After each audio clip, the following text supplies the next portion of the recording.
So we had more of a question because you brought up how your SRO in your high school like kind of helped you turn some stuff around, and I know Mr. Ortman was telling us about that in health this morning.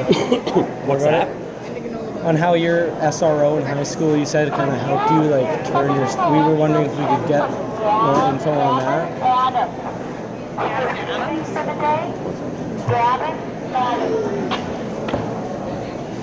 It wasn't an SRO, it was another cop. Oh, it was another. Yep, it was another police officer. Okay. But he was a cop from Maple Grove. And he basically, just what it was, he saw my potential, he said, and it was pretty cool. He told me a quote, and I've used this quote several times, is, "You are better than what you are currently putting out." And so you went to Maple Grove High School? I didn't. I worked in Maple Grove at a bowling center that used to be there, and so that's kind of where I hung out. But I went to Champlin Park area. So Champlin is very close to Maple Grove, so we just knew that whole area. And so, yeah, it was actually a police officer that had pulled me over for something. I think speeding, and and he told me I'm better than what I was currently putting out. And that just kind of resonated with me. Yeah. Mm-hmm. And so at that moment I wanted to be better and reach my potential. And that was like end of high school, and then you went went into the military right after high school, didn't you? I did. Yep, I didn't graduate high school on time. I graduated from an alternative school late. But it was after that I started getting my stuff together, and then went into the military after I graduated, and then completely turned the leaf there. So would you say the military contributed a lot? Like, did you, before you went into the military, did you want to be a police officer? Like when? I did. So because that was your end goal, wasn't it? Like that was my end goal, is to become a police officer. Yep. And so you talked a little bit in the health class this morning about how the old SRO here asked you if you wanted to fill in his position, right? Well, they needed, they had an opening here because Josh was going to the middle school, and since Mark Brown had gotten, promoted, and then Dustin Brush left, Josh filled in here, but he went to the middle school, so there was going to be an opening. And I was talking to Josh about because I was interested in going for it, but I didn't know because I'm a patrol officer. I like being a police officer and on patrol. I'm still a police officer, don't get me wrong, but I'm here, and it's a different aspect of policing versus being out in a police car.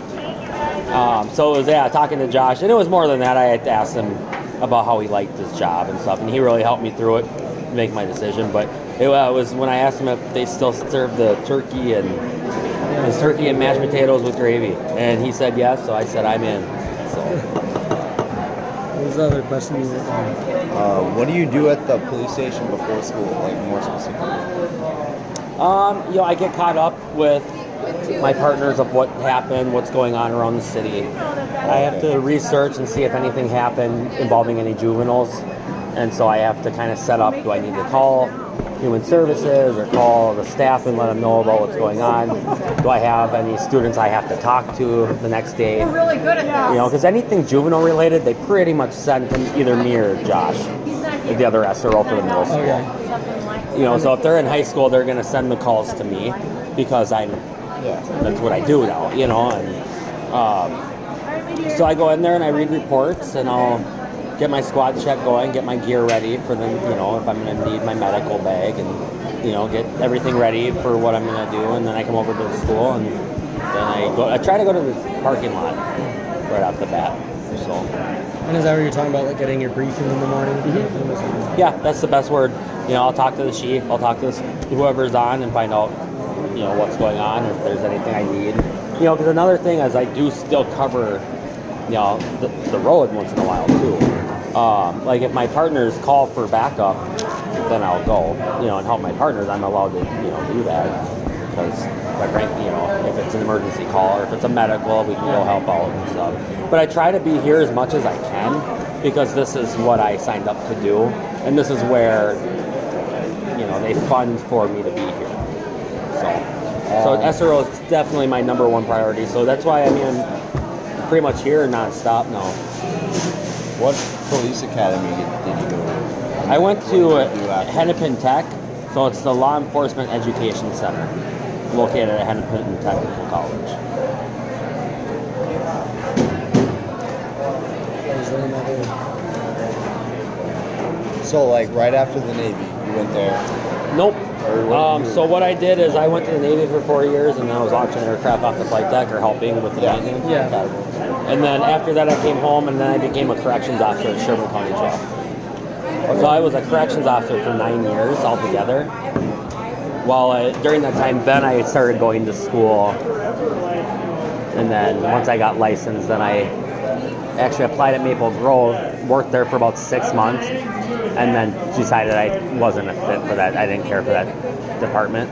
I was looking for something like Buffalo, and so I ended up going back to Sherburne County until a Buffalo spot opened up, and then I came here. And how long do you have to go to police academy before?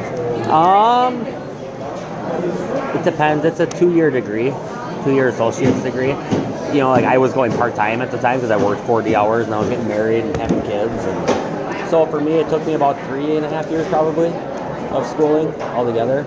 The academy itself is about 2 semesters worth. So it's a process.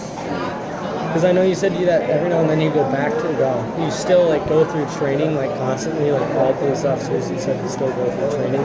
Yep, I have my online training I have to do every year.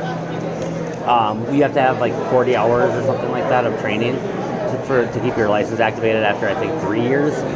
And we have like 20 hours alone that are on patrol on lines or something like that. So I have to read and take tests and do all that. And then like even tomorrow I have a shooting training, so I'm going to be in a shoot house tomorrow training on scenarios. I went to an interview training last week. So a lot of training involved. So we have use of force training, medical trainings, just a bunch of different stuff. So you were a corrections officer at where? Sherburne County Jail. It's a federal jail. Okay. So around. And then you went to Maple Grove Yep, for how long? Just like 6 months? about 6 months. Like the police or corrections? Police. Okay. Yep, I was training for them, and then I ended up resigning. And would you say, was there ever a time when you were like on your path to becoming a police officer that you like questioned it or anything? Like Yeah, absolutely. came across stuff you didn't think you would? Yep. You there's a lot. I mean, policing is a very hard job sometimes, especially the public eye and the public view and just everything in general. And then you have all that, but then on the other end of it, the stress it has on a police officer. Working nights, working weekends, working holidays. You're away from your family. You're working all these strenuous shifts. You're working night shifts. And then the dangers associated with it. And then you're constantly, you barely get to go into a nice environment and have them be happy. So especially in corrections, they're not happy to see you. When you're a corrections officer, they're mad that you're there. And so you're constantly getting yelled at, threatened, and it's a lot. So you gotta question it. Is this what I want to do, or should I be a banker or something? Where you can just go to work and be happy. So I know you said you left the school at 4. Do you do night stuff too after school? Nope. Right now I'm primarily 8 to 4 SRO Monday through Friday. Okay. Once in a while, like yesterday when I was wearing my uniform, I was covering road shifts too.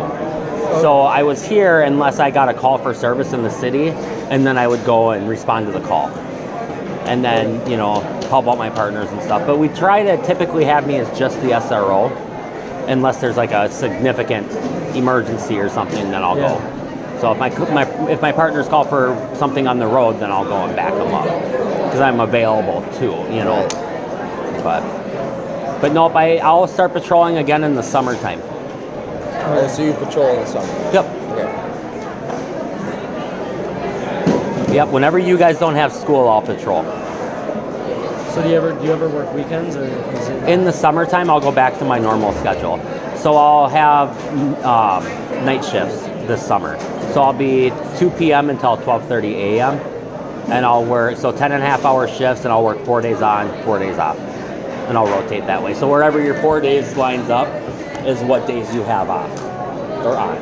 So if I work Monday, Tuesday, Wednesday, Thursday, I'll have Thursday, Friday, Saturday, Sunday off, and then Monday, Tuesday, Wednesday, Thursday. You know, it usually actually goes where you have a few you'll have weekends off for a while, and then you won't have weekends off for a while, and it's a good shift. Though 4 days off isn't bad. Yeah, 4 days off is good. You can do a lot with that in the summer. It's not bad. The 4 days on gets a little rough though. You know, because it's 10.5 hours, but you got to get there early to get your squad done, because you have to be fielding calls at that right when it's your start of your shift. Right. So you have to. It's really an 11-hour shift when you get there, get dressed, get your squad ready, get logged in. So about 11-hour shift. That's not bad though. Is there anything else? I think we should be good. I think that fills in most of the gaps. Yeah. Okay. So you guys interested in law enforcement? Well, it's an interesting subject. Yeah, for sure. Uncle was in Okay. Did he like it? interesting. I think he did. He liked it. Yeah. But he had a lot of PTSD from. He was in Seattle. It's a bad area for like crime and stuff. And he was like National Guard. Yeah, he had a lot of PTSD built up, and then he ended up killing himself a couple years I'm ago. sorry to hear that. But so I'm gonna say no because of that. Yeah. But No, absolutely. I can understand that. So. yeah, We just want to make sure we give you justice and make it a good. Yeah, no, I appreciate it. Like I said, it's a hard job, but it's a very rewarding job. You know, especially now, I get the best of both worlds. You know, I feel like I get to help you guys and help people along their way, and you know, it's a very rewarding job to do that. To know that you're helping make a difference in someone, and that they, and that it's also a positive influence. You know, I come here and it's pretty much positive. Versus on the patrol side, you might go into somewhere and it's not positive. You know, you're going to domestics, you're going to bar fights at night, you're going to neighborhood complaints. You know, people aren't happy when they're calling the police primarily. So.